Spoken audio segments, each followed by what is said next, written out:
ফিলিস্তিনে ইসরায়েলের বর্বরোচিত হামলায় কাছের বন্ধুসহ ১৭ জন স্বজনকে হারিয়েছেন গাজার অধিবাসী রংপুর মেডিকেলের শিক্ষার্থী আবু মনসুর মাহমুদ। গাজায় গণহত্যায় দিন দিন মুষড়ে পড়ছেন তিনি। তবু চান নিজ জন্মভূমিতে ফিরতে। প্রত্যাশা দ্রুত স্বাধীন হবে ফিলিস্তিন, জয় হবে মুসলমানদের। বাংলাদেশে কেমন আছেন আবু মনসুর, বিশ্বের মুসলমানদের কাছে কি চাওয়া তার, জানব শাহবাজিদ আহমেদের প্রতিবেদনে। ফিলিস্তিনের গাজার অধিবাসী রংপুর মেডিকেলের শেষ বর্ষের শিক্ষার্থী আবু মনসুর মাহমুদ মুসলেহ পড়াশোনার জন্য 4 বছর ধরে আছেন রংপুরে। এখানেই সহপাঠী, বন্ধু, শিক্ষক, শুভাকাঙ্ক্ষীদের নিয়ে দিন পার করছেন তিনি। ক্লাসও করছেন নিয়মিত। প্রতিনিয়ত ফিলিস্তিনের উপর ইসরায়েলের বর্বরোচিত হামলায় স্বজন, গ্রামবাসী ও দেশবাসীকে হারাচ্ছেন আবু মনসুর। জানেন না কবে শেষ হবে নারকীয় এই হত্যাকাণ্ড।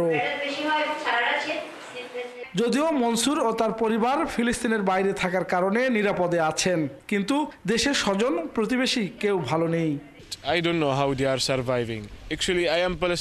পরিস্থিতি মোটেও ভালো নয়। আমি জানি না তারা কিভাবে বেঁচে আছে। আমি একজন ফিলিস্তিনি। আমি কল্পনা করতে পারি না যে তারা এত কষ্ট পাচ্ছে, কিন্তু এত কিছুর পরও তারা ধৈর্য ধরে আছে। তারা স্বাধীনতার জন্য অপেক্ষা করছে। মনসুর জানান, কয়েক মাস আগে তার কাছের এক বন্ধু হামলায় নিহত হয়েছে, যে ডাক্তার হতে চেয়েছিল। শুধু তার বন্ধু নয়, এভাবে ফিলিস্তিনিদের সব স্বপ্ন ধূলিসাৎ করে দিচ্ছে ইসরায়েল। কে তাদের অস্ত্র দিচ্ছে, কে তাদের যানবাহন ও যুদ্ধের রসদ দিচ্ছে? আমরা সবাই জানি জাতিসংঘ ইসরায়েলকে সমর্থন করছে। আমি এই ধরনের জাতিসংঘে বিশ্বাস করি না। তাদের এই নারকীয় ধ্বংসযজ্ঞ ফিলিস্তিনিদের স্বপ্ন ধূলিসাৎ করে দিচ্ছে। বাংলাদেশ সহ অধিকাংশ মুসলিম দেশ ফিলিস্তিনের প্রতি যেভাবে সংহতি জানিয়েছেন, এর প্রশংসা করেন মনসুর। তিনি আশা করেন দ্রুত ফিলিস্তিনে ফিরে গিয়ে যুদ্ধ বিগ্রহ ছাড়াই বসবাস করতে পারবেন। আমাদের হৃদয়ের গভীরে বাংলাদেশ। আমরা বাংলাদেশকে অনেক ভালোবাসি, কারণ আমরা জানি তারা আমাদের জন্য কি করার চেষ্টা করছে।